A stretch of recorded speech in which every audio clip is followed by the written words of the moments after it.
IT의 신! 아신 여러분 안녕하십니까? 간단하게 홍보 말씀 드리겠습니다.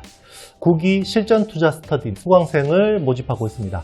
9월 24일 추석 이후 화요일 첫 번째 강의가 시작되고요. 8주 동안 강의가 진행됩니다. 시장 녹록지 않은데요. 함께 투자 아이디어 고민하실 분들 있으시면 댓글 상단 링크를 통해서 신청해 주시면 좋겠습니다. 네, 오늘 말씀드릴 내용은요.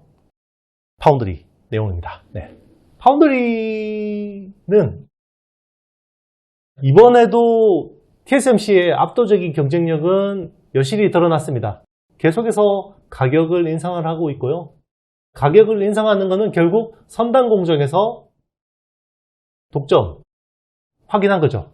지금 AI 반도체의 95%가 TSMC에서 생산이 되고 있는 상황이고요. 이게 대체가 안 됩니다. 왜 안 되냐? 일단 선단 공정도 그런데요. 결국 코어워스라고 하는 어드밴스드 패키징 이게 너무 강력합니다. 그래서 지금 최근에 나온 이야기인데 엔비디아 젠슨 황이 올 상반기 컴퓨텍스 2024에서 대만을 방문했었잖아요. 그래서 TSMC하고 미팅을 했었는데 코어워스 라인, 이제 전용 라인을 요구를 했다고 합니다. 그런데 TSMC가 어떻게 했게요? 딱 잘라서 거절했고요. 거절했고 그 다음에 어떻게 했냐 뉴스 보면 나오는데요. 젠슨 왕이 파운드리 가격 인상에 대해서 흔쾌히 동의했다. 이걸 보면 거래에서 누가 우위에 있냐 이게 명확하게 드러납니다. 우리가 보기에는 지금 엔비디아가 애플보다 훨씬 더 나은 회사라고 생각하지만 TSMC 입장에서는요.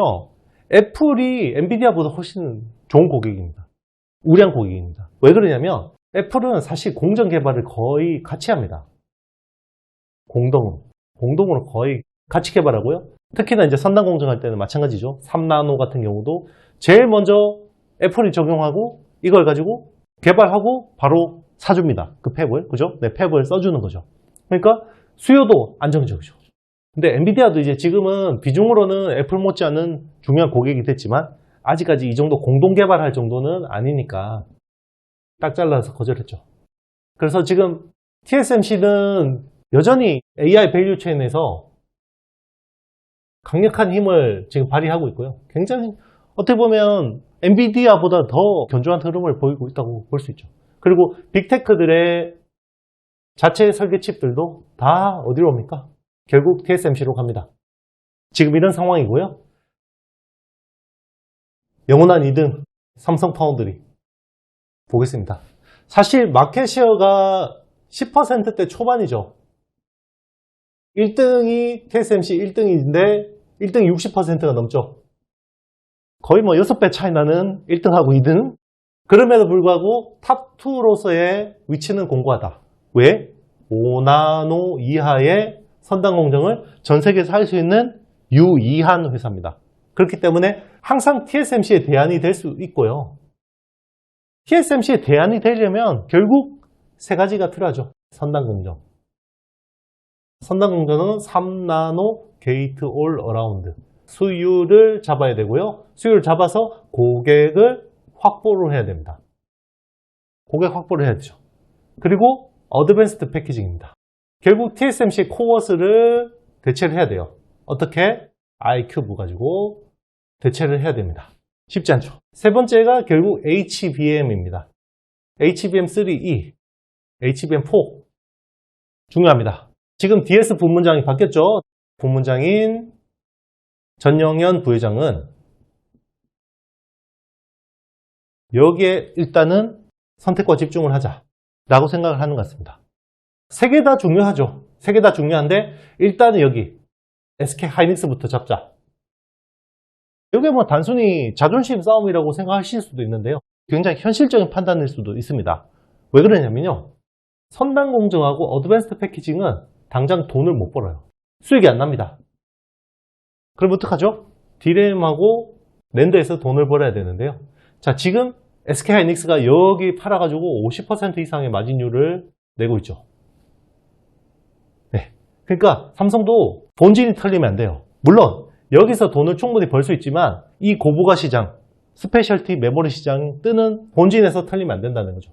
본진이 털리면 안 되는 이유가 여기 있습니다. 왜냐하면 삼성은 여기서 돈을 벌어서 파운드리를 투자를 해야 돼요. 캐펙스를 투자해야 됩니다. 본진이 털리면 안 된다는 걸 누가 보여주고 있냐? 네, 지금 본진이 털리면 안 된다는 걸 누가 보여주고 있냐? 인텔입니다. 인텔은 CPU를 팔죠. PC나 서버용, 그리고 요거는 x86 아키텍처 기반입니다. 근데 본진이 털리고 있어요. 그러니까 조단위 적자가 납니다. 조단위 적자가 나면 어떻게 되죠? 캐펙스를 할 수가 없고요. 선단 공정을 따라가기가 힘듭니다. 2021년 팻 겔싱어 CEO가 엔지니어 출신의 CEO가 진짜 오랜만에 부임을 했고, 자, 이분이 이야기한 게 결국 세계의 선단 공정, 최근에 이야기한 1.8나노 18옹스트롬이죠. 이거에 대해서 과감히 이야기했었고, 그리고 인텔의 EMIB, 그리고 포베로스, 어드밴스드 패키징이죠. 이런 것들을 하겠다. 그리고 최근에는 BSPDN 같은 첨단 기술, 파워비아라고 합니다. 자, 이런 것들을 빨리 추진하겠다. 기술 리더십을 가지고 하겠다. 그래서 삼성을 제치고 넘버 2, 누가 넘버 3래? 네, 넘버 2 파운드리 업체가 되겠다. 이야기를 했습니다. 최근까지 분위기 좋았죠. 근데 이번 2분기 실적 나오면서 이게 적자폭이 감당 안 될 수준까지 나왔죠. 자, 파운드리 사업에서 매출이 43억 달러 나왔습니다. 이게 작년 대비해서는 거의 비슷한 수준이에요. 작년이 42억 달러니까 거의 비슷한 수준이에요. 근데 여기서 적자 폭이 문제였어요. 작년 전체 적자 손실이, 영업 손실이 19억 달러였습니다. 근데 이게 지금 28억 달러로요. 거의 50% 가까이 적자 폭이 늘었습니다. 그러니까 투자자들이, 자, 미국은 주주가 진짜 강력하죠. 네, 투자자들이 야, 이거 할 수 있겠어? 팻 겔싱어는 이걸 미국 정부의 보조금으로 어느 정도 커버를 할 수 있겠다고 생각을 했는데요. 아무리 정부 자금이 눈먼 돈이라고 얘기를 하지만 기본적으로 캐시플로우가 안 나오는데 이거를 보조금으로 뭔가 끌고 가는 건 한계가 있겠죠. 기본적으로. 그래서 지금 파운드리 사업을 매각하겠다, 아니면 축소하거나 분리하겠다 라는 이야기가 나오고 있고, 그리고 인텔이 가지고 있는 FPGA, 프로그래머블 반도체 있죠. 2등 업체가 알테라인데요. 알테라의 매각설이 지금 나오고 있습니다. 1등인 자일링스는 AMD가 인수를 했죠. 2등 업체인 알테라를 인텔이 인수를 했고요. 결국 AI 가속기를 하는 데 있어서 중요한 축 중에 하나가 FPGA거든요. 프로그래머블 반도체가 가속기 구성에서 되게 중요한 역할을 하는데, 여기서 저는 이제 뭔가 희망회로를 좀 돌려본다 그러면 이거 좀 사오면 안 되냐? 누가? 삼성이. 여기 가지고 있는 IP들이나 이런 가치들이 굉장히 파워풀할 수 있어요. 물론 삼성도 이번 업사이클에서 메모리에서 충분히 돈을 벌어야지 이게 가능한 거긴 한데, 그런 것들 좀 이제 기대해 볼 만하고요. 삼성 입장에서는 결국 또 인력입니다. 자, 인텔이 이번에 캐펙스 컷을 20%를 했고 25년에도 추가로 아마 캐펙스를 더 줄일 거고요. 지금 인력도 수만 명을 해고를 하겠죠. 거기서 좋은 인력들 좀 데려올 수 있으면 좋죠. 그래서 지금 텍사스 오스틴에다가 연구개발 같은 것들을 좀 해서 좀 좋은 인력들 데려오고, 그리고 삼성의 시스템 반도체 쪽 지금 인력들 사기가 굉장히 떨어져 있습니다. 그리고 잘하는 사람들은 많이 외부로 유출되고 있고요. 이런 것들도 전영현 부회장이 어떻게 보면 해결해야 될 중요한 과제 중에 하나가 아닐까 생각합니다. 결국 사람이 일을 하는 거거든요. 네, 그래서 그 사람들을 어떻게 모티베이션을 주고 뭔가 또 다시 혁신을 이루어낼지, 이런 것들이 중요할 것 같습니다. 자, 이번 AI 혁명에서 제일 중요한 거는 그런 것 같아요. 결국은 체급 싸움, 어떻게 보면 자본 싸움. 이 거대한 인프라를 장악하기 위해서, 그 밸류 체인에서 장악하기 위해서 빅테크들은 AGI, Artificial General Intelligence를 장악하기 위해서 서로 엄청난 자금 투자를 하고 있죠. 캐펙스를 투자하고 있는 상황이고요.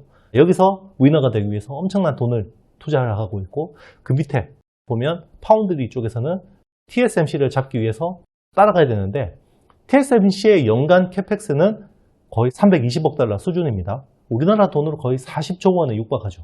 삼성 같은 경우는 연간 파운드리 쪽에 캐펙스가 거의 한 15조 원, 17조 원 정도 왔다 갔다 하거든요. 이걸 계속 따라가야 되는 거예요.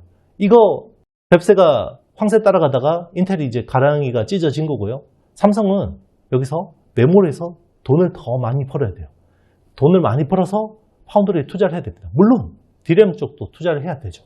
최근에 나온 이야기는 P4 삼성의 이제 신규 공장은 파운드리보다는 일단 디램 쪽으로 먼저 지금 집중해서 거기가 이제 어떻게 보면 멀티 팹이거든요.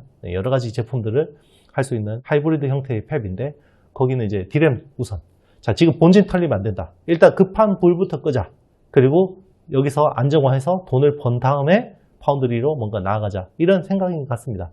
물론 둘 다 중요하죠. 미래도 중요하고 현재도 중요한데 여기서 삼성이 좀 더 개선된 모습과 혁신의 모습을 보여서 이 엄혹한 경쟁에서 어느 정도 희망을 주기를 기대해 봅니다. 제가 준비한 영상은 여기까지고요. 기업 분석 오늘 못 드렸는데요.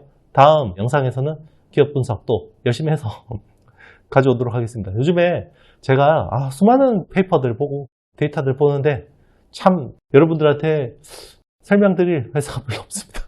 네, 별로 없습니다. 미국 기업들은 견조하게 계속 가고 있는 거고 미국 테크라도 꺾이지 않았으면 좋겠다는 생각합니다. 요즘에는 사업개미들도 많으시니까요. 조절이 말이 많았습니다. 사랑해요. 감사해요. 너무 감사합니다. 테크 시장이 좋지 않은데 계속해서 제 채널 와서 좋아요 눌러주시고 가셔서 너무 감사합니다. 저는 다음 주에 더 좋은 내용으로 찾아뵙도록 하겠습니다. 여러분 안녕.